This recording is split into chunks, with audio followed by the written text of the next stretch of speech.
अरिहंत नमो, वलि सिद्ध नमो, आचार्य वाचक साधु नमो, दर्शन ज्ञान चरित्र नमो, तप ए सिद्ध चक्र सदा प्रणमो। ओम नमो सिद्ध चक्राय नमः। नवपद ओली का आज 7वां दिन है। आज हम अपने जीवन के लिए जिसकी पल पल बेहद जरूरत होती है, जिसके बिना जीवन की कोई कल्पना नहीं की जा सकती, जिसके बिना मनुष्य जीवन का कोई उपयोग नहीं हो सकता, जिसके बिना मानवीय मूल्यों की स्थापना नहीं हो सकती, आज हम उस पद की आराधना करेंगे और वो है ओम ह्रीं नमो नाणस्स।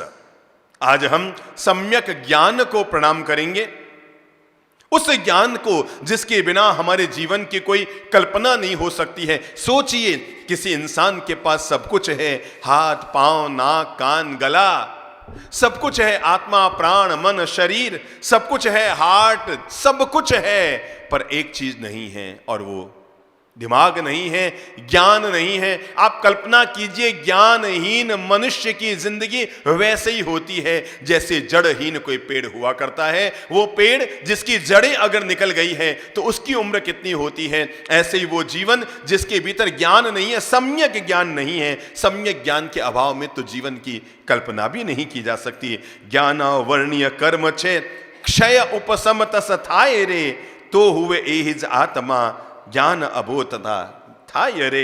जब व्यक्ति अपने भीतर इस सत्य ज्ञान का प्राप्त करता है, सम्यक ज्ञान को जब व्यक्ति अपने जीवन में प्राप्त करता है, तब वो व्यक्ति आत्म कल्याण के लिए अपने कदम बढ़ाता है। उपाध्याय समय सुंदर जी महाराज कहा करते थे, ज्ञानी श्वासो श्वास कर्म करे छे नाश, नार की ना सहिए क्रोड़ वस कहिए। कोई ज्ञानी व्यक्ति श्वासोश्वास में कर्मों का नाश करता है। कोई भी काम हम करें, उस काम के पहले एक चीज की तो जरूरत होती है, वो है ज्ञान पूर्वक करो, बोध पूर्वक करो। मंदिर भी जाओ तो ज्ञान और बोध के साथ, सामायिक भी करो तो सम्यक ज्ञान के साथ, आराधना भी करो तो सम्यक ज्ञान के साथ, तपस्या भी करो तो सम्यक ज्ञान के साथ। बिना ज्ञान के तो सारी चीजें वैसे हो जाती हैं जैसे राख पर कोई लीपा पोती करता है। आपको पता है उसकी उम्र कितनी होती है? राख के ढेर के ऊपर कोई लीपा पोती करता है, वो तभी तक टिकी रहती है जब तक एक हवा का झोंका नहीं आता है। सम्यक ज्ञान के अभाव में व्यक्ति किसी भी प्रकार की क्रियाएं कर रहा है, पर उसकी क्रियाएं स्थायी नहीं हो सकती। एक हवा का झोंका आता है और जैसे राख उड़ जाती है, वैसे ही आदमी की क्रियाएं उसके जीवन से निकल जाती है। इसलिए भगवान कहते हैं सबसे पहले अगर कोई जरूरी है तो वो है, क्या है? सम्यक ज्ञान। इसलिए आज हम बोलते हैं ओम ह्रीं नमो नाणस्स, ओम ह्रीं नमो नाणस्स। एक और है सम्यक ज्ञान का पंचम ज्ञान, केवल ज्ञान। और उधर 4 गतियों के पार जो गति होती है, पंचम गति, जिसे हम मोक्ष कहते हैं। अगर किसी भी व्यक्ति को मोक्ष में जाना है तो उसके लिए अनिवार्य शर्त होती है, उसको केवल ज्ञान होना जरूरी है। बिना केवल ज्ञान, बिना परम ज्ञान प्राप्त किए व्यक्ति कभी भी मोक्ष में नहीं जा सकता। इसलिए आचरांग सूत्र में भगवान श्री महावीर ने कहा है, जे आया से विन्नाणी, जे विन्नाणी से आया। आत्मा कभी ज्ञान से अलग हो नहीं सकती और ज्ञान कभी आत्मा से अलग नहीं हो सकता। जे आया से विन्नाणी, जे विन्नाणी से आया। आया मीन्स आत्मा, विन्नाणी यानी ज्ञान। जो ज्ञान है वही आत्मा है और जो आत्मा है वही ज्ञान है। बिना ज्ञान के जीव के सारे संस्कार यहां हो सकता है यहीं रह जाए, पर एकमात्र ज्ञान संपदा होती है जो व्यक्ति के भव भव में साथ चलती है। आपने देखा होगा कई बच्चे इतने प्रभावी प्रतिभाशील होते हैं। 3 साल का बच्चा होता है भक्तामृत याद कर लेता है, 4 साल के बच्चे होते हैं गीता याद कर लेते हैं, 5 साल का बच्चा होता है पंच प्रतिक्रमण याद कर लेता है। पूर्व जन्म से ज्ञान की साधना उस जीवात्मा के साथ आती है और छोटा सा निमित्त मिलते ही भीतर की प्रतिभा उसकी जागृत हो जाती है। इसलिए भगवान ने कहा, जे आया से विन्नाणी, जे विन्नाणी से आया, यानी ज्ञान आत्मा का मूल स्वभाव है। ज्ञान के 5 रूप हैं। नंबर 1 मति ज्ञान, नंबर 2 श्रुत ज्ञान, नंबर 3 अवधि ज्ञान, नंबर 4 मनः पर्यो ज्ञान और नंबर 5 केवल ज्ञान।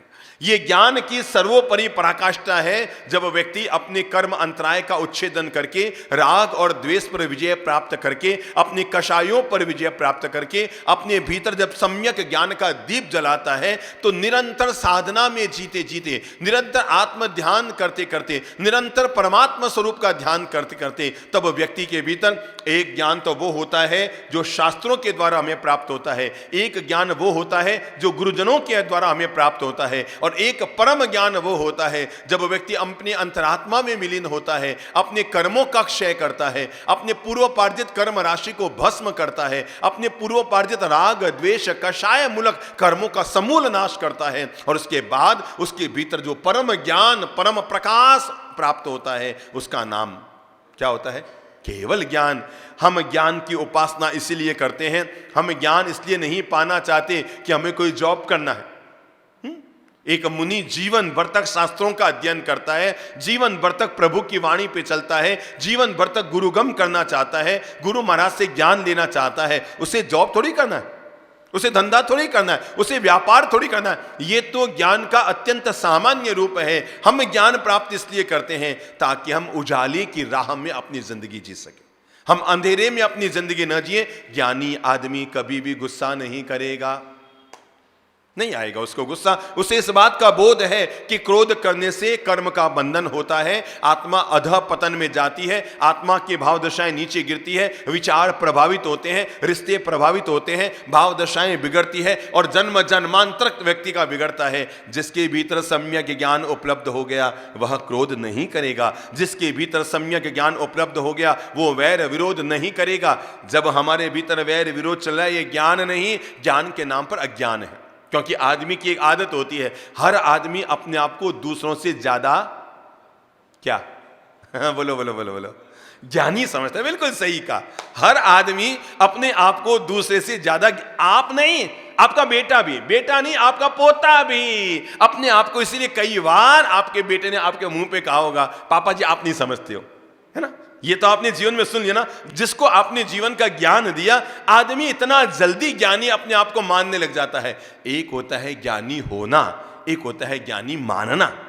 ज्ञानी होने के लिए जीवन भर साधना करनी पड़ती है और ज्ञानी मानने के लिए केवल भीतर ईगो पैदा करता है। बस मैंने बोला ना मैं ज्ञानी हूं, पापा जी आप नहीं समझते हो। वो झट से अपनी धर्मपत्नी को बोलता है अरे तुम नहीं समझती हो। पत्नी झट से अपने पति को बोलती है आप समझते तो हो नहीं, और मैं कहूं आप समझ नहीं रहे। हर आदमी की जीवन की एक सबसे बड़ी कमजोरी होती है, वह खुद को क्या समझता है? क्या समझता है? ज्ञानी समझने लग जाता है। हर आदमी खुद को ज्ञानी समझने लग जाता है। कहते हैं यूनान में एक देवी थी जिसका नाम था डेल्फी की देवी। तो एक बार यूनान के सब लोग वहां पर इकट्ठे थे। कहते हैं जब वहां पर वार्षिक पर्व होता था तो देवी के सामने कोई भी प्रश्न पूछो तो देवी उसका जवाब देती थी। एक दिन सारे लोग इकट्ठे हुए और इकट्ठे होकर उन्होंने देवी से पूछा कि देवी एक बात बताओ, आज की तारीख में यूनान का सबसे बड़ा ज्ञानी कौन है? तो देवी ने कहा सुकरात दुनिया का सबसे बड़ा आज की तारीख में ज्ञानी पुरुष है। लोग बड़े खुश हुए, मतलब दुनिया का सबसे बड़ा ज्ञानी आदमी हमारे यूनान में है। और वो बड़े खुश खुश होकर सुकरात के पास गए और जाकर सुकरात से कहा गजब का आनंद आया, अरे बहुत खुशी की बात है, डेल्फी की देवी ने कहा है कि दुनिया के सबसे बड़े ज्ञानी, यूनान के सबसे बड़े ज्ञानी आप हो। सुकरात ने कहा क्या बात है, मुझे ज्ञानी कहा? शायद या तो तुम्हारे समझने में या देवी मां के कहने में कोई चूक रही है। अरे मैं तो दुनिया का सबसे बड़ा अज्ञानी हूं, मैं कहां ज्ञानी हूं। लोगों ने कहा भाई सुकरात कभी झूठ नहीं बोलते और डेल्फी की देवी कभी गलत घोषणा नहीं करती। वो कहती है कि दुनिया का सबसे बड़ा ज्ञानी ये है और सुकरात कह रहे हैं कि मैं तो दुनिया का सबसे बड़ा अज्ञानी हूं। लोग सब इकट्ठे होकर वापस आए डेल्फी की देवी के पास और आकर उपासना की। देवी ने प्रकट होकर पूछा बोलो क्या प्रश्न है? कहा मां तुम कहती हो कि सुकरात सबसे बड़ा ज्ञानी है और सुकरात कहता है कि मैं सबसे बड़ा अज्ञानी हूं, जरा बताओ तो सही फिर दुनिया में सबसे बड़ा ज्ञानी कौन? डेल्फी की देवी ने जीवन का राज खोलते हुए कहा कि आज एक बात समझ लेना, दुनिया का सबसे बड़ा ज्ञानी वही होता है जिसे अपने अज्ञान का बोध हो जाता है। जिस व्यक्ति को अपने भीतर में पलने वाले अज्ञान का बोध हो जाता है, दुनिया का ज्ञानी वो नहीं होता जो कहता है मैं ज्ञानी हूं। दुनिया का सबसे बड़ा ज्ञानी वो होता है जो कहता है मैं तो नाम मात्र का ज्ञानी हूं, मेरे भीतर तो अब अज्ञान है, मैं अज्ञान के अंधेरे को दूर कर रहा हूं। तभी तो हम कभी कभी मंगलाचरण में बोलते हैं ना, अज्ञानतिमिरान्धानां ज्ञानां जनशलाकया चक्षुः उन्मीलितेन येन तस्मै श्री गुरुवे नमः। उस गुरु को हम प्रणाम करते हैं, अज्ञानतिमिरान्धानां, जो मेरे भीतर के अज्ञान के अंधकार को दूर करते हैं। तो पहली चीज जो समझने की जरूरत है, और वह है हर आदमी जो अपने आप को ज्ञानी ज्ञानी समझने लग जाता है ना, ज्ञान तो कम और ज्ञान का अहंकार ज्यादा, जिसको अपन कहते हैं ना अजीर्ण। आपको पता है दो तरह की डकार आती है। एक डकार में आपको तो साता मिलती है पर पड़ोसी को भी कोई दिक्कत नहीं होती है। पर कभी कभी ऐसी भी डकार आती है जब हमने बहुत ज्यादा खा रखा हो, अजीर्ण हो गया हो, तो आपको तो डकार पाकर संतुष्टि मिलती है पर पड़ोसी को, याद है डकार में ऐसी गंध आती है, पड़ोसी को थोड़ी दिक्कत होती है। तो ये जो अजीर्ण का डकार होती है ना, अजीर्ण की अहंकार, ज्ञान का जब व्यक्ति को अजीर्ण हो जाता है, मैं ज्ञानी, जिस दिन व्यक्ति ये कहने लग जाए मैं समझदार हूं, मैं तुम्हें बताता हूं, तुम क्या समझते हो, मैं ज्ञानी हूं, मैं पढ़ा लिखा हूं, अरे मैं सब जानता हूं, समझ लेना आज से इसके पीछे लौटने की यात्रा शुरू हो गई है। जिस दिन ज्ञानी व्यक्ति को अपने ज्ञान का अहंकार हो जाए, ज्ञान की तो पहली जरूरत है विद्या ददाति विनयम विनया दयाति पात्रताम पात्रताम धनमाप्नोति धनात् धर्मम ततः सुखम। व्यक्ति विद्या से क्या प्राप्त करे, विनय को प्राप्त करे। विद्या ददाति विनयम, विद्या ही व्यक्ति को विनय देती है, विनय व्यक्ति को विद्या देती है। और विनयात आयाति पात्रतम, जब व्यक्ति विनयशील होता है तो वो सुयोग्य होता है। दुनिया में सच्चा ज्ञानी वो नहीं होता जो अपनी ज्ञान की अकड़ को लेकर साथ में चलता है। दुनिया में सच्चा ज्ञानी वो होता है जो विनम्र होकर दुनिया में जीता है। क्यों? क्योंकि हमने दो तरह के पेड़ देखे हैं, एक फलों से लदा हुआ पेड़ भी देखा है और एक ठूंठ भी देखा है। और हमने दोनों में फर्क ये देखा है, ठूंठ वो होता है जिसमें न तो पत्ते होते हैं, न फल होते हैं, न डालियों में कोई मीठा जल होता है, न डालियों में कोई सीलापन गीलापन होता है, लेकिन फिर भी वो अकड़ा हुआ रहता है। इसलिए वो ज्ञानी जिसमें हर समय ईगो पलता है वो ठूंठ की तरह होता है, लेकिन सम्यक ज्ञानी वो होता है जो फल से भरे हुए वृक्ष की तरह होता है, जो हरा भी होता है, जिसमें पत्ते भी होते हैं, जिसमें फल भी लगे रहते हैं, वे फल मीठे भी होते हैं। पर खास बात है वो पेड़ चारों ओर से झुका हुआ भी रहता है, ठूंठ की तरह अकड़ा हुआ नहीं रहता। भगवान हमें आज जब सम्यक ज्ञान की आराधना, जब हम 51 खमास्मणे, 51 साथिया, 51 प्रदक्षिणाएं, 51 फल नैवेद्य सारे पूजन करेंगे, 51 जाप करेंगे, मैं आपको ये कहना चाह रहा हूं तब हमें जीवन का ये पाठ प्राप्त करना है, और वो है मैं सम्यक ज्ञान को प्राप्त करूंगा। और सम्यक ज्ञान व्यक्ति को कभी भी अहंकार नहीं देता है, सम्यक ज्ञान तो विनम्रता देता है। तभी तो भगवान श्री महावीर ने गणधर गौतम स्वामी को आनंद श्रावक के पास क्षमापना करने के लिए भेजा कि ज्ञानी को अपने ज्ञान का कभी अहंकार नहीं होना चाहिए कि तुम्हारा ज्ञान गलत है, मेरा ज्ञान सही है। शाद्वाद का मतलब क्या है? भगवान श्री महावीर का पूरे दुनिया में अहिंसा का सिद्धांत तो औरों ने भी दिया होगा, अपरिग्रह का सिद्धांत औरों ने भी दिया होगा, सत्य और अचौर्य का सिद्धांत औरों ने भी दिया है, शील का सिद्धांत औरों ने भी दिया है। पर शाद्वाद, ये अनेकांत, ये तो भगवान श्री महावीर के शासन की देन है। और ये वो दिन है, अगर ये शाद्वाद शब्द को दुनिया अपने जीवन में जोड़ ले तो दुनिया में कभी युद्ध नहीं होगा, दुनिया में कभी झगड़ा नहीं होगा, भाई भाई कभी अलग नहीं होंगे, देरानी जेठानी में दूरियां नहीं होगी, सास बहू में तनाव नहीं होगा, अगर एकमात्र ये शब्द घर घर में लागू कर दिया जाए। भगवान श्री महावीर ने 2550 साल पहले मानवता को जो सिद्धांत दिया था, और वो था शाद्वाद का सिद्धांत, अनेकांत का सिद्धांत, जो हमें कहता है मैं कहूं वही सच नहीं, जो आप कहते हैं वो भी सच है। आप जरा मानो, आपके पास दो विकल्प हैं, मैं बोलियो नहीं, बस क्या होगा? क्या होगा? 2 दिन तो वो आपके साथ रहना पसंद करेगा, पर 30 दिन उसको लगेगा ये तो हर समय मैं करता है, इससे कटो। पर आप कहेंगे भैया हाँ मैंने ऐसा कहा है, पर हो सकता है तेरी बात में भी सच्चाई हो, कोई दिक्कत नहीं, अपन बैठ के सलाह कर लेंगे, तू कहे वो सच। मेरे भाई, दुनिया में वो नहीं जीतता है जो जीत जाता है, दुनिया में वो जीतता है जो दूसरों के दिलों को जीतने के लिए सामने वाले को जिता देता है। ठीक है, तू कह रहा है वो सच, नो प्रॉब्लम।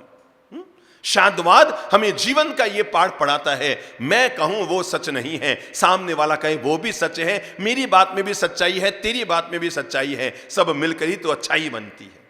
तो हमें जब केवल ज्ञान, मति ज्ञान, श्रुत ज्ञान, अवधि ज्ञान, मनः प्रयोग ज्ञान, केवल ज्ञान की बात भगवान कह रहे हैं, तो सबसे पहला पाठ हमें यही पढ़ाया जा रहा है कि ज्ञान के साथ विनम्रता जरूर हो, ज्ञान के साथ अहंकार न हो। ज्ञान के साथ अगर व्यक्ति के भीतर में अहंकार आ गया तो ज्ञान उसका शून्य हो जाता है। ज्ञान के लिए सबसे महत्वपूर्ण धन है, वो है व्यक्ति के भीतर में पलने वाला विनम्रता, व्यक्ति के भीतर पलने वाली विनम्रता। कहते हैं एक ज्ञानी पंडित, एक पढ़ा लिखा पंडित, नदी पार करनी थी, नौका पर जाकर पंडित जी बैठे, थोड़ी ज्यादा ही ज्ञान की सेखी भगाड़ते रहते थे, मैं ज्ञानी, मैं ज्ञानी, मैं ज्ञानी, मैं ज्ञानी। अब वो नौका में जाके बैठे। अच्छा, ज्ञानी आदमी की क्या कमजोरी होती है?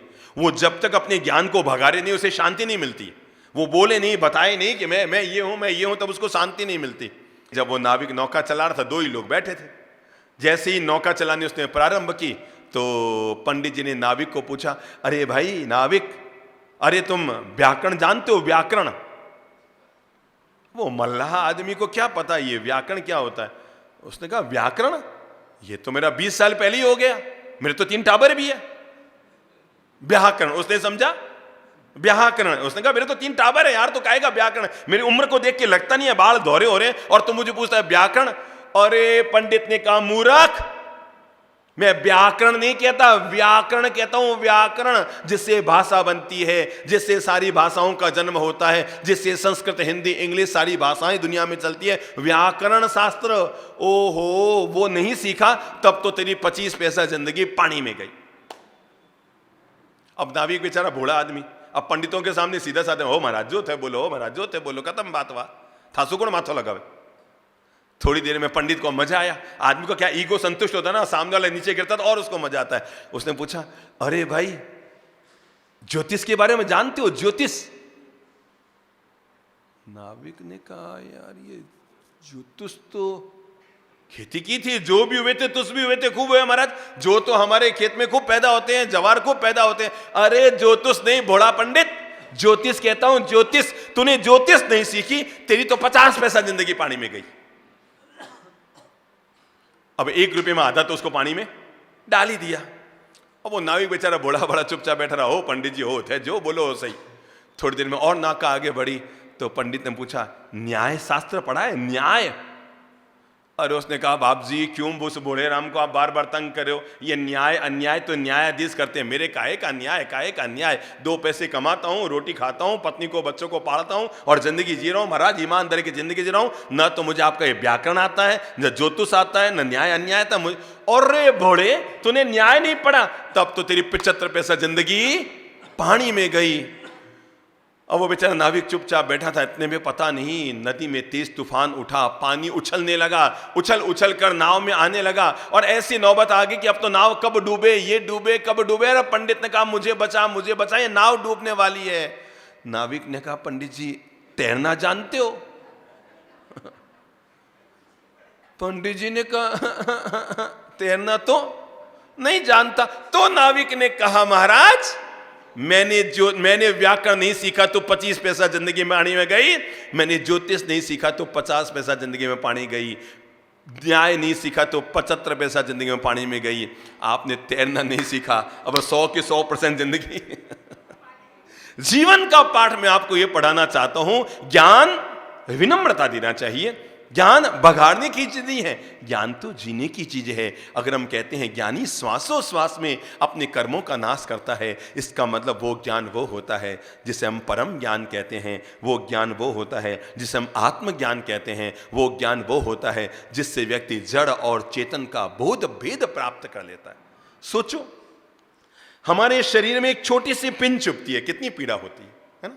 हमारे शरीर में एक छोटा सा फोड़ा हो जाता है, कितना दर्द होता है। लेकिन जब व्यक्ति को भेद ज्ञान उपलब्ध हो जाता है, उसके बाद अगर शरीर में कितनी भी बड़ी व्याधि पैदा क्यों न हो जाए, पर वो हर व्याधि व्यक्ति के भीतर समाधि के फूल खिला देती है। दर्द दोनों को एक जैसा हो रहा है, पीड़ा दोनों को एक जैसी हो रही है, तकलीफ दोनों को एक जैसी हो रही है, पर एक व्यक्ति ने जीवन का बोध प्राप्त कर लिया, मैं अलग हूं, शरीर अलग है। जब व्यक्ति इस आत्मज्ञान को, इस भेद विज्ञान को, इस जड़ और तत्व, पुद्गल और जीव के भेद का ज्ञान जब व्यक्ति प्राप्त कर लेता है, तब सम्यक ज्ञान के साथ उसके शरीर में कितनी भी वेदना हो जाए पर वो बहुत शांति आनंद से जीता है। मुझे अच्छी तरह याद है, जब हम 27 साल पहले इंदौर चातुर्मास करने के लिए आ रहे थे, हम पालितना जा रहे थे, आगरा ग्वालियर होते हुए माताजी महाराज का पारणा कराने के लिए पालितना जा रहे थे। हम उधर के रतलाम के रास्ते, शायद मेघनगर ऐसा कुछ नाम ना है, मेघनगर स्टेशन भी है, स्टेशन के बिल्कुल सामने एक अस्पताल था उस समय।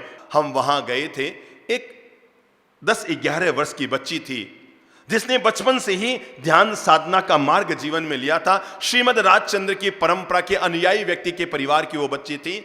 और कहते हैं उसके मम्मी पापा आए, बाप जी अंतिम स्टेज पर हमारी बच्ची है, कैंसर हो गया है। इतनी छोटी सी बच्ची, फूल जैसी बच्ची, इतनी खूबसूरत 9-10 साल की बच्ची, घर वाले हमें लेकर गए। हम वहां गए, वो बिल्कुल शांति से यूं लेटी हुई थी। मैंने यही उसको पूछा, मैंने कहा बिटिया रानी बहुत दर्द हो रहा होगा। मुझे अभी भी उसका सुना हुआ वो वाक्य याद है, जिस वाक्य को मैं बार बार जीवन में याद करता हूं। और तब उसने मुस्कुरा कर कहा था, गुरुदेव दर्द तो शरीर को हो रहा है, मैं तो अलग हूं।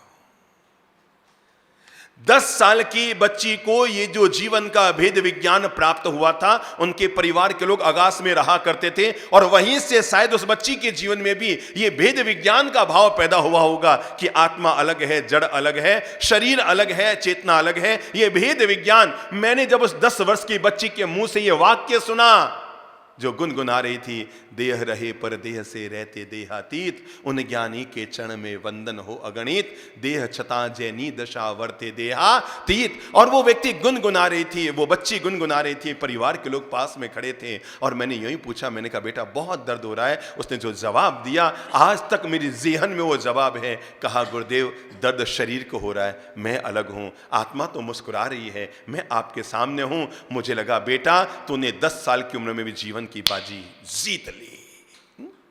10 साल की उम्र में भी तूने जीवन की बाजी जीत ली, जब व्यक्ति को शरीर छोड़ने से पहले यह भेद विज्ञान खबर लग गया, मैं अलग हूं, शरीर अलग है। वो शरीर को छोड़ते हुए शरीर की आसक्ति में नहीं जिएगा। इसी का नाम सम्यक ज्ञान है कि व्यक्ति को यह अंतरात्मा का बोध मिल गया।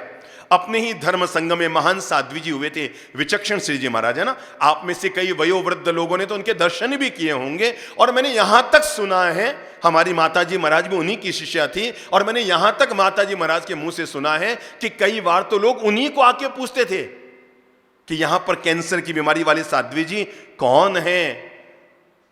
गांठ थी, मवाद बहता रहता था, खून बहता रहता था, पात्र बंधा हुआ रहता था, दवा न ली सो न ली, औषधि न ली सो न ली, इलाज न कराया सो न कराया, पर उन्होंने शरीर छोड़ने से पहले एक चीज को प्राप्त कर लिया था, और उसी चीज ने उनके जीवन का गीत बना दिया, अब हम अमर भय न मरेंगे। और उन्होंने गीत ये प्राप्त किया, बोध ये प्राप्त किया, उन्हें एहसास हो गया था, हाँ कैंसर है, हाँ कैंसर है, हाँ कैंसर है। क्योंकि दिन भर में 200 लोग उन्हें आके बताते थे, महाराज साहब आपके कैंसर है, महाराज साहब आपके कैंसर है। लेकिन इसके बावजूद उस व्याधि में समाधि के गीत इसलिए निकल पड़े क्योंकि उनको बोध मिल गया था, शरीर को कैंसर है, मैं बोलो अलग हूं। नौका अलग है, नाविक अलग है, समुद्र अलग है, जहाज अलग है, ड्राइवर अलग है, कार अलग है, गोटा अलग है, ठिकरी अलग है, नारी अलग अलग है, पानी अलग है, और ऊपर का जो जटा होती है वो अलग है। ये भेद विज्ञान जिसको मिल गया वो सम्यक ज्ञान के चरण में उतर गया। बाकी तो दुनियादारी का ज्ञान हमें बहुत हो जाता है, दुनियादारी का ज्ञान हमें बहुत हो जाता है। पर दुनियादारी का ज्ञान, समझो किसी लड़की को सब चीज़ें आती है, गाड़ी चलाने भी आती है, कार चलाने भी आती है, कढ़ाई भी आती है, बुनाई भी आती है, चित्रकारी भी आती है, सब काम आते हैं। MA BA BCom पढ़ भी ली है, अब शादी हुई, ससुराल गई, किचन में गई तो अब खाना बनाना नहीं आता, बताओ सारा ज्ञान क्या काम आएगा। जीवन में सब ज्ञान की जरूरत है, जीवन में सब ज्ञान की जरूरत है। एक लड़के वाले लड़की को देखने गए, जाकर पूछा भाई तुझे क्या क्या, कहे मुझे कढ़ाई भी आती है, बुनाई भी आती है, मुझे चित्रकारी भी आती है, मैं बाकी सब कंप्यूटर मास्टर हूँ, मैं MA BCom पास हूँ। मुझे ये भी आता है, ये भी आता है। तो उसने पूछ लिया तुम्हें किचन में क्या आता है? तो उसने कहा किचन में मुझे चक्कर आता है, आलस आता है, ये सब होलसेल में आता है। तो बताओ काम क्या आएगा जिंदगी में? हर चीज का ज्ञान होना जरूरी है। आदमी को ज्ञान कम होता है, ज्ञान का अजीर्ण ज्यादा हो जाता है। श्री प्रभु हमें सबसे पहली बात ये बता रहे हैं, जो भी ज्ञान प्राप्त करो सम्यक प्राप्त करो, और जो भी प्राप्त करो पूर्ण ज्ञान प्राप्त करो। और गुरुजनों के सत्संग में जाकर ज्ञान प्राप्ति के दो मुख्य उपाय हैं। नंबर 1 शास्त्र श्रवण और पठन, नंबर 2 गुरुगम। या तो हम शास्त्र से ज्ञान प्राप्त करते हैं। मेरे भाई, सबसे ज्यादा जरूरत अगर किसी ज्ञान की होती है तो वो है श्रुत ज्ञान। बिना केवल ज्ञान के भी जिन शासन चल सकता है। 2500 साल में कोई केवल ज्ञानी नहीं हुआ ना? हुआ कि नहीं? नहीं हुआ ना? पिछले 2400-2500 साल में एक भी केवल ज्ञानी नहीं हुआ। पर जिन शासन अक्षुण्ण चल रहा है, और आने वाले हजारों साल तक अगर केवल ज्ञान परम ज्ञान ना होगा तो भी ये जिन शासन चलता रहेगा। पर अगर श्रुत ज्ञान ना रहा तो आज हमारे पास तीर्थंकरों की अगर वाणी है, आज हमारे पास महापुरुषों के अगर वचन है, आज हमारे पास हमारा दिव्य ज्ञान है, तो किसके बलबूते? श्रुत ज्ञान के बलबूते। इसलिए हर किसी व्यक्ति को श्रुत अभ्यास रोज नियमित करना चाहिए, क्योंकि बिना केवल ज्ञान के दुनिया भी चल सकती है, धर्म शासन भी चल सकता है। विगत 2500 साल में किसी को भी केवल ज्ञान नहीं हुआ। 2400-2500 साल में किसी को भी केवल ज्ञान नहीं होगा, और आने वाले लंबे अरसे में होने वाला नहीं है। फिर भी ये जिन शासन चलेगा ना, किसके बलबूते? एकमात्र श्रुत ज्ञान के बलबूते, शास्त्र ज्ञान के बलबूते, आगमों के ज्ञान के बलबूते, महापुरुषों की पवित्र वाणी के बलबूते, उनके बलबूते। आज हमारे पास तीर्थंकरों का कुछ भी नहीं है। जिस महल में वो जन्म वो महल नहीं है, जिन कपड़ों को उन्होंने पहना वो कपड़े नहीं है, जिन परिजनों के साथ वो रहे वो परिजन नहीं है, अरे जिस शरीर में वो रहे वो शरीर नहीं है। हमारे पास तीर्थंकरों की एक ही चीज है, और वह है श्रुत ज्ञान। महापुरुषों का, तीर्थंकर पुरुषों का केवल हमारे पास आगम है, जिसके आधार पर हम उनसे जुड़ जाया करते हैं। इसलिए मैं प्रणाम करना चाहूंगा, साधुवाद देना चाहूंगा हमारे उन समस्त पूर्वजों को, जिन्होंने ये आज छपाई की सुविधा, प्रेस की सुविधाएं, किताबों की सुविधाएं, ये तो 100 साल की देन है। लेकिन इससे पहले कल्पना करो, ताड़ पत्रों में लिख लिख कर हमारे शास्त्रों को सुरक्षित किया गया है। किसमें? ताड़ पत्रों में लिख लिख कर, कागजों में लिख लिख कर, और जिसमें भी कई ताड़ पत्र, कई कागज तो कभी के काल कलवित हो गए और लोगों ने इधर उधर हो गए, क्या हो गए क्या नहीं हो गए। पर जो हमारे ज्ञान भंडारों में बचे रह गए, कुछ अज्ञानी लोगों ने उनका दुरुपयोग कर दिया, बेच दिया, कुछ किया, परदेश चले गए। अरे कुछ लोगों ने तो ऐसे हालात कर दिए थे कि वो रद्दी में चले गए सब। लेकिन जो हमारे पास बचे, आज कितनी बड़ी ज्ञान संपदा हमारे पास है। जब हम जैसलमेर जैसे, पाटन जैसे ज्ञान भंडारों में अवलोकन करते हैं, और जब हजार हजार साल, 800 साल पुराने चित्र में हमारे शास्त्र में प्राप्त होते हैं, आपको मालूम है उस समय एक किताब लिखने में कितनी मेहनत होती थी। बड़ी मुश्किल से तो कागज, ताड़ पत्र मिल पाता था, फिर डोरियां पकड़ पकड़ के उन पर लाइन की जाती थी, फिर जब सोने की शाही से शास्त्र लिखे जाते थे। आप कल्पना कीजिए, प्रणाम कीजिए उन अपने सब पूर्वजों को, जिन्होंने मंदिरों पर जितना खर्चा किया उससे भी ज्यादा हमारे पूर्वजों ने हमारे शास्त्रों की सुरक्षा के लिए खर्च किया। आज अगर हमारे पास श्रुत ज्ञान उपलब्ध है, आज हमारे पास शास्त्र उपलब्ध है, हमारे उन पूर्वजों की देन है, जिन्होंने अपनी मेहनत की कमाई, गाढ़ी कमाई, ये सोचकर कि हम अपने ज्ञान को आने वाली पीढ़ी के लिए सुरक्षित रखेंगे। आज हमारे ज्ञान भंडारों में जो साहित्य मिलता है, हमारे समस्त आगम मिलते हैं, टिप्पणियां मिलती है, शास्त्र मिलते हैं, प्रचुर मात्रा में लिखा हुआ साहित्य मिलता है, ये एकमात्र इसलिए हो पाया क्योंकि लोग श्रुत ज्ञान का महत्व समझते थे। हर आदमी को अपनी जिंदगी में एक पवित्र किताब जरूर छपानी चाहिए। हर आदमी को अपनी जिंदगी में किन्हीं लोगों को पवित्र किताब जरूर बांटनी चाहिए। अपन ने देखा होगा ना, अपन यहां पर किसी का सम्मान करते हैं, माला नहीं पहनाते, शॉल नहीं पहनाते, साफा नहीं पहनाते, तिलक नहीं करते, क्या देते हैं अपन? एक पवित्र किताब देते हैं, क्योंकि मालूम है साफा उसके काम आएगा नहीं, माला उसका कल्याण करेगी नहीं, तिलक से उसके जीवन का निस्तार होगा नहीं, पर उसने घर जाकर 4 पवित्र किताब के 4 बोल अगर पढ़ लिए तो तय मानकर चलो वो आत्म कल्याण के रास्ते पर अपने कदम बढ़ा देगा। इसलिए अपने जीवन में जब भी किसी को गिफ्ट देना हो ना, अगर आप शादी ब्याह में भी जाते हैं, शुरुआत में 2-4 महीना तो थोड़ा अटपटा लगेगा है, शुरुआत में 2-4 महीना तो अटपटा लगेगा सामने वाले को, पर कोई दिक्कत नहीं। लिफाफे सब देते हैं। आप तो दुनिया की कोई 11 अच्छी महान किताबों का चयन कीजिए, अच्छी से उनकी गिफ्ट पैक बनाइए, आप उन्हें 400 रुपये का बुके देकर, क्या कहते हैं उसको, बुके कहते हैं क्या, वो फूलों का सजा रहता है ना, जीवोत्पत्ति होती है, पहले जीव हिंसा होती है तब वो तैयार होता है, फिर उसको जाने के बाद जीवोत्पत्ति होती है, और सुबह वो कहाँ फेंका जाता है, रद्दी में फेंक दिया जाता है, कचरे में फेंक दिया, वहां फिर उसकी जीवोत्पत्ति होती है, और सबके दोस्त भागी हम बनते हैं। मेरे भाई, पुष्प जरूर दीजिए, पर वो पुष्प नहीं जिसमें जीवोत्पत्ति हो, वो ज्ञान का पुष्प दीजिए जिससे जीव का कल्याण हो।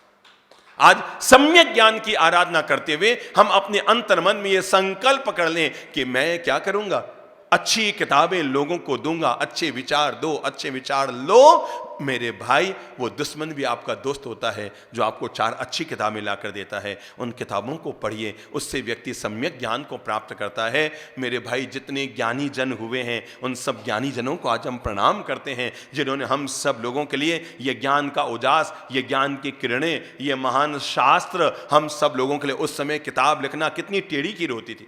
सोचिए, हमारे महापुरुषों ने सैकड़ों सैकड़ों, हजारों हजारों, लाखों लाख ग्रंथ लिखे। इसलिए मैं आपसे अनुरोध करूंगा, जब भी कहीं पर जाए ना, सामने वाले को अच्छा लगे कि बुरा लगे, इसकी चिंता मत कीजिएगा, पर अपनी ओर से 5 किताबें उन्हें उपहार में जरूर दीजिए। अपनी गाड़ी में, अपनी कार में, अपने स्कूटर में, जहां आप रहते हैं, अपनी एक्टिवा में, अपने घर में, हर समय 25-50 किताबें रखिए। घर में कोई मेहमान आए ना, उन्हें 2 अच्छी किताब दीजिए। लेते समय तो उसका चेहरा ज्यादा नहीं मुस्कुराएगा, पर पढ़ने के बाद उसकी जिंदगी जरूर मुस्कुरा देगी। लेते समय तो अगर आप उसे चांदी का चम्मच देते तो ज्यादा खुश होता, अगर आप उसे रुपये का लिफाफा देते तो ज्यादा खुश होता, अगर आप उसे साड़ी प्लास्टिक की थैली में डाल के देते तो ज्यादा खुश होता, अगर आप पैंट शर्ट का वो देते पैकेट तो ज्यादा खुश होता। तय है, लेकिन जिंदगी में खुश वो नहीं जब लेते समय हो, खुश वो हो जो जीवन को खुशियां दे। और मैं हर व्यक्ति को, मेरे तो जीवन का शौक है, मैं आपको बताऊं, मैंने अपने जीवन के, मुनि जीवन के 40, 42, 43 साल में सबसे जरूरी अगर कोई काम किया तो मेरा एक ही उद्देश्य रहा, घर घर में अच्छी किताबें जाए। घर घर में हमने गीता प्रेस से प्रेरणा ली और ये मन बनाया कि घर घर में संस्कृति को जाना चाहिए, संस्कार जाने चाहिए। और संस्कारों के निर्माण के लिए केवल प्रवचन काफी नहीं है, क्योंकि प्रवचन 1 घंटा हुए, खेल खत्म, आदमी रवाना हो गया, पर अच्छी किताब तब तक उसके साथ रहती है जब तक आदमी का जीवन रहता है। और रात को 12 बजे भी किसी आदमी को अपने गुरु से मिलना हो तो उसके लिए एक ही उपाय है, उनकी पवित्र किताब को उठाकर पढ़ना शुरू कर दो, लगेगा मेरा गुरु मेरे सामने है। इसलिए आज हम जब नमो नाणस्य की पूजा कर रहे हैं तो ये मन बना लें कि हम अपने जीवन में हमेशा, बहुत महापुरुष हैं दुनिया में, बहुत सारी अच्छी किताबें हैं, उन अच्छी किताबों को खरीदना भी चाहिए। डॉक्टर अंबेडकर साहब कहा करते थे, अगर तुम्हारे पास 2 रुपये हैं तो 1 रुपये से रोटी की व्यवस्था करो, पर 1 रुपये से अच्छी किताबें जरूर खरीद कर लाओ। क्यों? क्योंकि रोटी की व्यवस्था से तुम केवल पेट भरोगे, पर अच्छी किताबों से तुम अच्छे जीवन का निर्माण कर पाओगे। तो आज नमो नाणस्य का जब हम जाप कर रहे हैं, नमो नाणस्य को जब हम प्रणाम कर रहे हैं, तो हम अपने जीवन में ये मन बनाएं कि मैं अपनी ओर से ज्ञान को जीने की कोशिश करूंगा, ज्ञान को बांटने की कोशिश करूंगा, ज्ञान को फैलाने की कोशिश करूंगा। माना कि हर प्रयास परिणाम नहीं देता है। आपने 10 लोगों को किताबें दी, 2 ने यूं ही रख दी, 8 ने 2-4 पन्ने पढ़े, 4 ने थोड़ी बहुत पढ़े, 2 ने पूरी पढ़ ली और 1 ने जीवन का निर्माण कर लिया। आपका खर्चा करना आधा हो गया। श्रीपाल और मैना सुंदरी की दिव्य कहानी से कल हम गुजर रहे थे और हमने देखा था कि किस तरह है श्रीपाल तो, धवल सेठ ने कुटिल बुद्धि से श्रीपाल को तो धक्का देकर समुद्र में पटक दिया, पर जाको राखे साइया मार सके ना कोई। श्रीपाल की यात्रा तो उधर कोंकण देश पहुंच चुकी थी, लेकिन पीछे क्या हुआ? धवल सेठ कुटिल बुद्धि का आदमी, नाम धौड़ा और माथा दिमाग भेजा, अंतर्मन काढ़ा है? और वो कुटिल बुद्धि का आदमी पहले तो नाटक करने लगा, जोर जोर से रुदन करने लगा, होए माए चिल्ला चिल्ला कर रोने लगा, मेरा जीवन का सबसे खास डूब गया, मैं तो इसके बिना जी नहीं सकता, मैं जीवन कैसे जीऊंगा। फोकट का नाटक करने लगा, यूं हाथ पे हाथ मार के छाती पीटने लगा। और उधर जब उनकी दोनों राजकुमारियों को पता लगा तो वो भी विलाप करने लगी। अब वो कुटिल बुद्धि का धवल उनके पास जाता है, अपनी चाल चलनी चाहता है, कहता है श्रीपाल तो अरे मेरे जीवन का सबसे प्रिय था, मेरे जीवन का सबसे सहयोगी था, मैं ही तो उसे लेकर आया था, मेरे कारण आज उसको इतनी यशो वृद्धि मिली, वो चला गया, मैं तो अनाथ हो गया। वो बड़ा नाटक कर रहा था, पर उनसे कहने लगा तुम चिंता मत करना, वो चला गया तो क्या हुआ, अब वो तो दुनिया में इस महान समुद्र में गिरा है, अथाह समुद्र में उसका जीवित रहना नामुमकिन है। वो चला गया तो क्या हुआ, अभी तक मैं हूं, मैं तुम्हारी साल संभाल लूंगा, मैं तुम्हारे लिए हूं, मैं तुम्हें बनाऊंगा, मैं तुम्हें इतने सुख दूंगा। जब वो बार बार इस तरह की बातें कर रहा था तो वो दोनों राजकुमारियां, वो श्रीपाल की दोनों पत्नियां उसकी चालाकियां समझ गई और उन्हें लगा कि हो न हो इस काम में इसी धवल का हाथ है। पर क्या किया जाए, वो क्या कर सकते थे उस भयंकर अथाह समुद्र के बीच।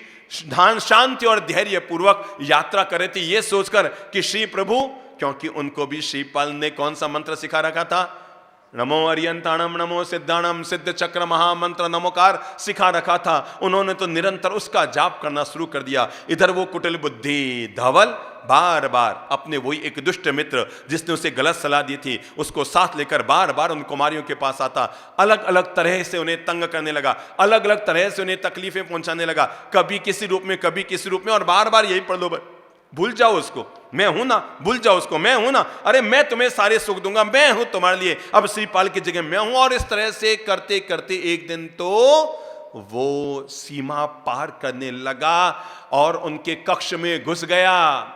दोनों राजकुमारियों के, उन दोनों श्रीपाल की पत्नियों के कक्ष में घुस गया। वो कुछ गलत काम करे उससे पहले ही अचानक तेज गड़गड़ाहट के साथ उस समुद्र के जहाज पर धम की आवाज हुई। पहले तो क्षेत्रपाल देव प्रकट हुए और उसके बाद चक्रेश्वरी माता प्रकट हुई। क्षेत्रपाल देव ने आते ही सबसे पहले सतियों के शील को हरण करता है, दुष्ट तुझे नहीं पता, अरे ये जिनकी रानी है वो श्रीपाल इतना पुण्यवान है, सिद्ध चक्र का आराधक है, तुम्हें नहीं पता कि उसकी रक्षा के लिए स्वयं विमलेश्वर दुनिया में है, स्वयं चक्रेश्वरी माता, हम क्षेत्रपाल देव हैं। और ये कहते हुए सबसे पहले तो जिस दुष्ट दोस्त ने धवल को गलत सलाह दी थी, धवल का मन बिगाड़ा था, क्षेत्रपाल देवता ने पहले उसी का सफाया किया, उसको ऊपर लोग पहुंचाया। धवल घबराया, क्या बबारी मेरी, अब नंबर मेरा। धवल सेठ घबराया और वो कहने लगा माफ करो माफ करो माफ करो। और क्षेत्रपाल ने उसका भी माथा पकड़ा, बाल पकड़े और उसमें भी कुछ करे, और वो गिर पड़ा किनके चरणों में, श्रीपाल की दोनों पत्नियों के पांव में जाके गिर पड़ा, मुझे बचा लो मुझे बचा लो मुझे बचा लो। उन्होंने कहा तुम्हें रोज कहते थे ना अच्छे नियत से जी, अच्छे ढंग से जी, अरे जो स्वयं भगवान की पूजा करता है क्या उसके लिए श्री प्रभु की देवियां रक्षा करने नहीं आती। तब चक्रेश्वरी माता सिंह की सवारी करके जो वहां पर आई थी, तब वो श्रीपाल की दोनों पत्नियों को जीवन का ये पाठ पढ़ाते हुए कहते हैं तुम चिंता मत करना, ये धवल तुम्हारा कुछ नहीं बिगाड़ सकता। नंबर 1 तुम्हारा पति जीवित है। वो चौंकी, आनंदित हो गई, तुम्हारा पति जीवित है और आज से ठीक 30 दिन के बाद तुम्हारा पति तुम्हें मिल जाएगा। और धवल से कहा कि पापी, अगर तूने एक बार भी कभी इन पर अब गलत नजर डाली तो उसका दुष्परिणाम भयंकर होगा। और तब मां चक्रेश्वरी माता ने कल्प वृक्ष के फल की माला उन दोनों रानियों को दी और कहा कि इसे हमेशा अपने गले में धारण करके रखना, जो भी व्यक्ति तुम पर गलत नजर डालेगा वो अंधा हो जाएगा, उसे दिखना बंद हो जाएगा। चक्रेश्वरी माता चली गई। धवल सेठ ने सोचा ये कौन सा नई बात आ गई कि 30 दिन के बाद श्रीपाल मिल जाएगा, मतलब वो जिंदा है। और इतनी देर तो मेरे जहाज दक्षिण दिशा में चल रहे थे, कोई दिक्कत नहीं, मैं अपने जहाजों को अब उत्तर दिशा में ले जाता हूं। अरे वो तो बहकर गया होगा, तो पानी इधर जा रहा था तो वो इधर ही गया होगा पानी के जहाजों की तरफ, मैं उत्तर दिशा में ले जाऊं। पर जो नियति की व्यवस्थाएं होती है, और अंततः कहते हैं धवल सेठ के पानी के जहाज भी 30 दिन में चलते चलते चलते चलते चलते चलते एक दिन कोंकण देश के ही तट पर पहुंच गए।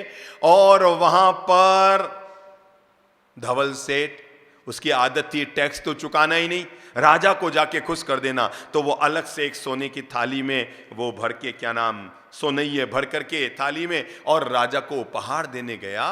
जैसे वो राजसभा में पहुंचा कि राजा के बिल्कुल बगल में हूबहू श्रीपाल जैसा उसने एक युवक देखा।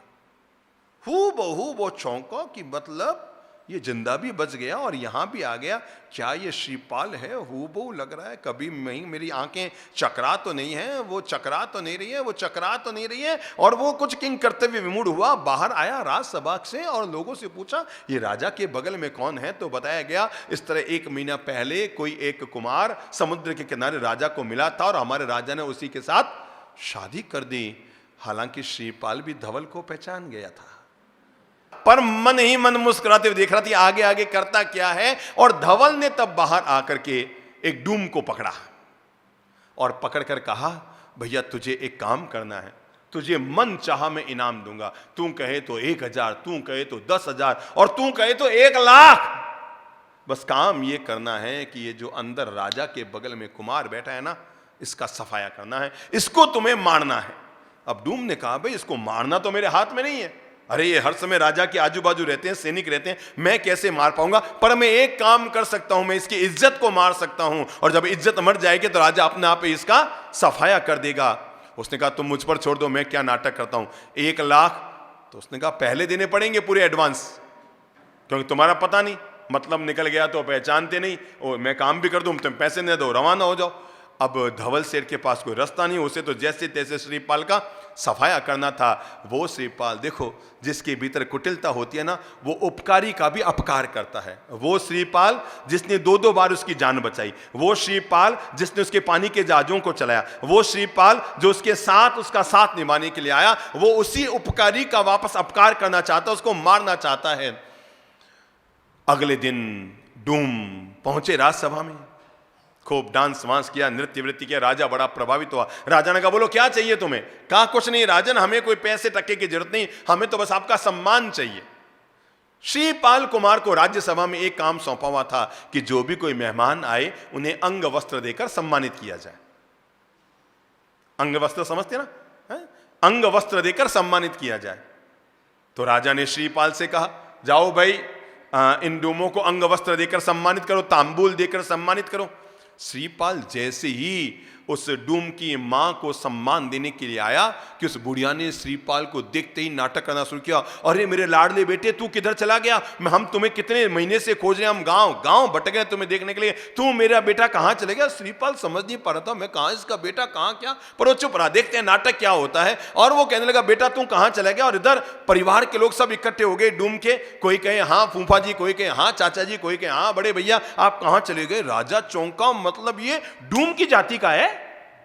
ओहो, मैंने भी निमित्त ज्ञानी की बात पर भरोसा किया और भरोसा करके मैंने इसको अपनी बेटी दे दी, और ये ऐसी नीच जाति का है और इसने मुझे बताया भी नहीं डूम जाति का, इसने मुझे बताया क्यों नहीं? और कहते हैं कि तब राजा ने आज्ञा दे दी श्रीपाल को मृत्यु दंड दे दिया जाए। जब श्रीपाल की पत्नी रानी को पता लगा, वो दौड़ कर आई और आकर अपने पिता से कहा कि पिताश्री आप क्या कर रहे हो, अपने ही दामाद को मृत्यु दंड? अरे जब तक सत्य असत्य, और सत्य क्या, ये डूम कह रहे हैं ना ये हमारी जाति का, इसने हमारे साथ धोखा किया है। कहते हैं जब राजकुमारी राजा को समझाती है और कहती है कि पहले इसको पूछो तो सही राजकुमार को खुद को कि इन डूमों की बात में कितनी सच्चाई है। और जब ये बात आगे बढ़ती है, श्रीपाल कुमार कहते हैं राजन आपने बड़ी मूर्खता कर दी। पानी पीने के बाद किसी के घर की जाति पूछना मूर्खता नहीं तो और क्या है? पानी तो पी लिया, अब पूछते हो भाई साहब आपकी जाति क्या है? जब आपने अपनी बेटी मुझे दे दी, अब आप मेरा परिचय जानना चाहते हो, मतलब क्या? फिर भी अगर आपको जानना हो ना तो आपके ही नगर के बाहर 500 जहाज बंदरगाह पर आए हुए हैं और उनमें 2 रानियां हैं, आप उनको बुलाइए, वो मेरा पूरा परिचय देगी। राजा चौंकता है, उनमें 2 रानियों का तुमसे क्या? अरे बुलाओ तो सही। राजा के सैनिक जाते हैं, उन दोनों को लेकर आते हैं राजसभा में, और लाकर के रानियां जब श्रीपाल को देखती है, ओह चक्रेश्वरी माता ने बिल्कुल सही कहा था। क्या 30 दिन के बाद तुम्हारे पति का मिलन हो जाएगा। आज बिल्कुल 30वां दिन है और बड़ी आनंदित हो जाती है। और तब वो राजा उन दोनों से पूछता है, इस युवक का परिचय तुम जानते हो? वो कहते हैं, परिचय क्या, ये तो हम दोनों का पति है। और विद्याधर मुनि जब मंदिर के दरवाजे बंद हो गए तब उन्होंने आकर बताया था, ये और कोई नहीं, राजा सिंहरथ के बेटे हैं और रानी कमल प्रभा के सुपुत्र हैं। जब राजा को यह पता लगा तो उसे लगा कि रानी कमल प्रभा तो दूर के रिश्ते में मेरी बहन लगती है और इतने बड़े राजा का बेटा, मेरी बेटी का उससे विवाह हुआ। राजा बड़ा प्रसन्न हुआ। अब उसने डूमों को पकड़ा, बोलो ये षड्यंत्र तुमने कहां से रचा? जब जूते पड़ने शुरू हुए तो डूमों ने राज खोला कि हमें तो धवल सेठ ने कहा। राजा ने धवल सेठ को पकड़ाया, उसको मृत्युदंड की घोषणा की। पर श्रीपाल ने कहा, यह मेरे धर्म पिता के समान है। क्या है शब्द देखिएगा, वो गिर के बता रहे कितना गिरा, ये फिर भी उठ के बता रहे कि ये तो मेरे धर्म पिता के समान है महाराज, आप इनको मृत्युदंड देते हैं? मैं जो कुछ हूं इनकी बदौलत हूं। उनको मृत्युदंड से मुक्ति मिलती है, पर नीच अपनी नीचता नहीं छोड़ पाता। और एक दिन धवल सेठ ये सोचकर कि जब तक मैं इसका सफाया ना कर दूं तब तक ये सारी रिद्धि समृद्धि इसकी होने वाली है। और एक दिन वो एक गोह खरीद कर लाता है, मोटी डोरी खरीद के लाता है, और जिस 5-6 मंजिला मकान में श्रीपाल ठहरा हुआ है अपनी रानियों के साथ, और वहां पर रात के समय में वो गोह को ऊपर फेंकता है, डोरी को पकड़कर ऊपर चढ़ने की कोशिश करता है। मोटे पेट का धवल कोई 2-3 मंजिल भी पार नहीं कर पाता कि सिर की टक्कर लगती है, डोरी हाथ से छूटती है और ऊपर से धड़ाम से नीचे आके गिरता है। और जो छुरा वो धवल श्रीपाल को मारने के लिए लेकर गया था, वही छुरा उसके कमर में बंधा था और वो उसके पेट में घुस जाता है। धवल की वहां पर मृत्यु हो जाती है। सुबह उधर से लोग गुजरते हैं, मरे हुए धवल को देखते हैं, चौंक पड़ते हैं। पर श्रीपाल कुमार हालांकि सारी बात समझ जाते हैं कि किस लिए धवल की ऐसी मृत्यु हुई, पर कहते हैं वो धवल का बहुत सम्मान के साथ पिता तुल्य मानकर उनका सम्मान करते हैं। और इतना ही नहीं, उसके बेटे को बुलाकर 500 के 500 जहाज धवल सेठ के बेटों को वो सुपुर्द कर देते हैं। कहते हैं वहां श्रीपाल कुमार बड़े आराम से नगर में रह रहे थे, खूब नौपत का ध्यान, पूजा पाठ, आराधना कर रहे थे। एक दिन एक राहगीर आया। राहगीर को श्रीपाल ने पूछा कि तुम इधर उधर घूमते रहते हो, क्या तुमने कोई कुतूहल की चीज देखी? अरे उसने कहा, हाँ हाँ महाराज, मैंने एक बहुत बड़ा कुतूहल देखा है, और मैंने ये देखा है यहीं से पास में 400 योजन दूरी पर कुंडलपुर नाम का एक नगर है, वहां के राजा का नाम है मकरकेतु। मकरकेतु महाराजा की धर्मपत्नी रानी है, उसका नाम है कपूरतिलिका, और उनके एक ही बेटी है जिसका नाम है गुणसुंदरी। कुमार वो गुणसुंदरी दोनों चीजें हैं, गुणवान भी है और सुंदर भी है, गुणवान भी है और अत्यंत रूपवती भी है। राजकुमार सच्चाई तो यह है, वो वीणा वादन में इतनी प्रवीण है कि उसके सामने दुनिया में कोई टिक नहीं सकता। वो वीणा वादन में इतनी प्रवीण है कि दुनिया में कोई उसके सामने टिक नहीं सकता। और उसने शर्त ये लगा रखी है, जो मुझे वीणा वादन में परास्त कर देगा मैं उसी से विवाह करूंगी। कुमार तुम अपने भाग्य की परीक्षा लेने के लिए निकले हुए हो, जाओ कुंडलपुर, परीक्षा करके आ जाओ।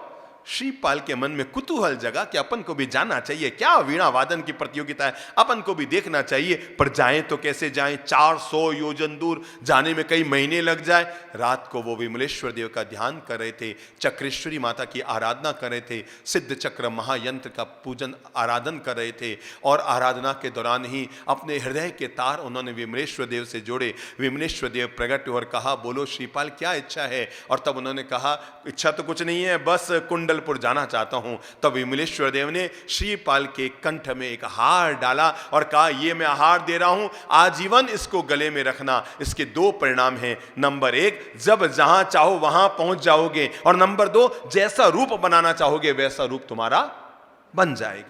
2 परिणाम हैं इस हार से। अगर तुम चाहोगे, जहां चाहोगे पल भर में वहां पहुंच जाओगे, और नंबर 2, जो चाहोगे अपना रूप बना लोगे। अगले दिन कुमार वही सिद्ध चक्र महामंत्र का जाप करके अपनी रानियों को समझा करके मैं कुछ दिन में वापस आता हूं, नया कुतूहल देख कर आता हूं। और वो माला की कंठ के हार के प्रभाव से पल भर में कुंडलपुर पहुंच गए। और वहां देखते, वहां तो हर आदमी वीणा बजा रहा है, गली में हर लड़का वीणा बजा रहा है, हर आदमी वीणा बजा रहा है। बाहर से हजारों कुमार वहां पर आए हुए, क्योंकि सबको पता है राजकुमारी की शादी किससे होगी? जो वीणा वादन में उसको हरा देगा। हर स्कूल में, हर कॉलेज में, हर विद्यालय में, हर गुरुकुल में एक ही चीज सिखाई जा रही है, वीणा वादन। अब श्रीपाल ने सोचा अपन भी सीखते हैं। वो वहां गए, थोड़ा कुतूहल करने की उनकी आदत थी ना, तो उन्होंने झट से उस हार के दो लाभ थे। नंबर 1, मन चाही जगह और मन चाहा रूप। उन्होंने झट से वहां पर पहुंचकर हार के प्रभाव से वामन का, वामन यानी ठिंगना, बिल्कुल छोटे से अवतार का रूप धारण कर लिया और एक विद्यालय में गए और वहां जाकर उन्होंने विद्या गुरु से कहा, मुझे क्या वीणा बजाना सीखना है। अब सारे लड़कों ने, ओ अब ये राजकुमारी का विवाह तो इसी से होगा, ये वामन आया है ना, हाँ राजकुमारी के भाग्य में यही है और कोई जीतने वाले ही नहीं है उसको। आओ आओ वामन देवता अंदर आओ, वामन देवता अंदर आओ। सब उसकी मजाक उड़ाने लगे, कोई पीछे से छेड़े, कोई आगे से छेड़े, उनको तो मजा आ रहा, कुतूहल ले रहे थे। वीणा बजाने को मिली तो एक ही बार में यूं किया, वीणा टूट गई। और तब कहते हैं श्रीपाल वहां पर कई दिन तक रहा। उन युवाओं के बीच वीणा वादन की कलाएं चल रही थी। एक दिन प्रतियोगिताएं थी, सबको मौका मिला। अब वामन को कोई अंदर जाने ही ना दे। अब वो ठिंगना विंगना थोड़ा गोल मटोल ढकोल, उसको अंदर कौन जाने दे। अरे जा रे जा, कहां से आ गया तू भिखारी। श्रीपाल ने समझा अंदर जाने के लिए। उन्होंने द्वारपाल के इधर गए, अंदर से अपनी अंगूठी निकाली, निकाल कर उसको दी, उसको जाओ अंदर जाओ। अब भी होता है, तब भी हो रहा होगा, अंगूठी निकाल के अंदर घुस जाओ। अंदर घुस गए और अंदर जाते ही चारों तरफ देश भर से आए हुए राजकुमार बैठे हैं और वीणा लिए बैठे हैं। सबने अपनी अपनी वीणाएं बजा ली। अंततः मौका आया उस वामन। दिक्कत क्या थी, लोगों को तो वामन दिख रहा है और राजकुमारी को वो ओरिजिनल दिख रहा है। अब राजकुमारी चाहती है बस मेरा विवाह इसी से हो जाए और लोग सोचते हैं ये कर्म फूटी के यही इससे आएगा और कौन आएगा, हम सब तो इससे हार गए। अंतिम वामन बचा।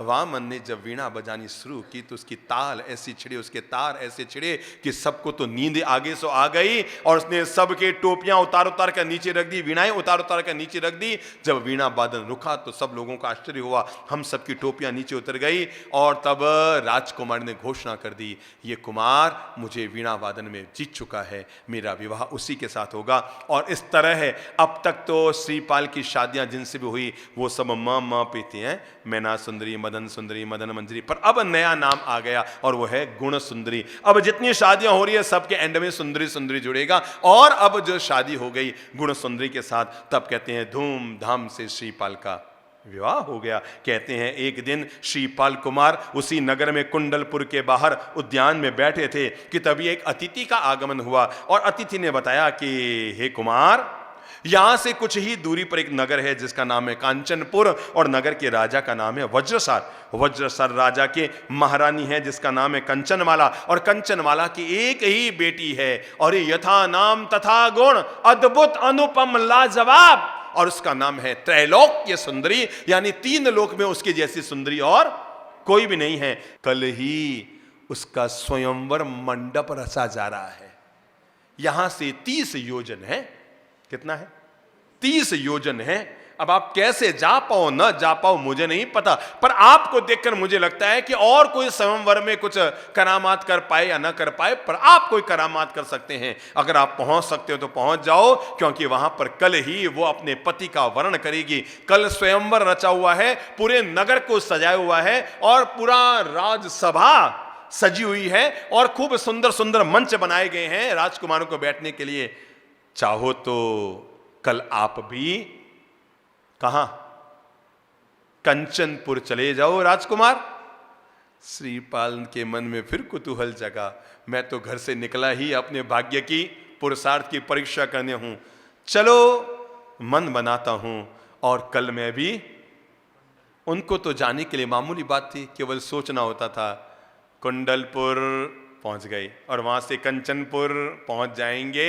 श्रीपाल कुमार ने तब निर्णय लिया, कल स्वयंवर में मैं भी जाऊंगा और जाकर देखता हूं, अपने भाग्य को आजमाऊंगा।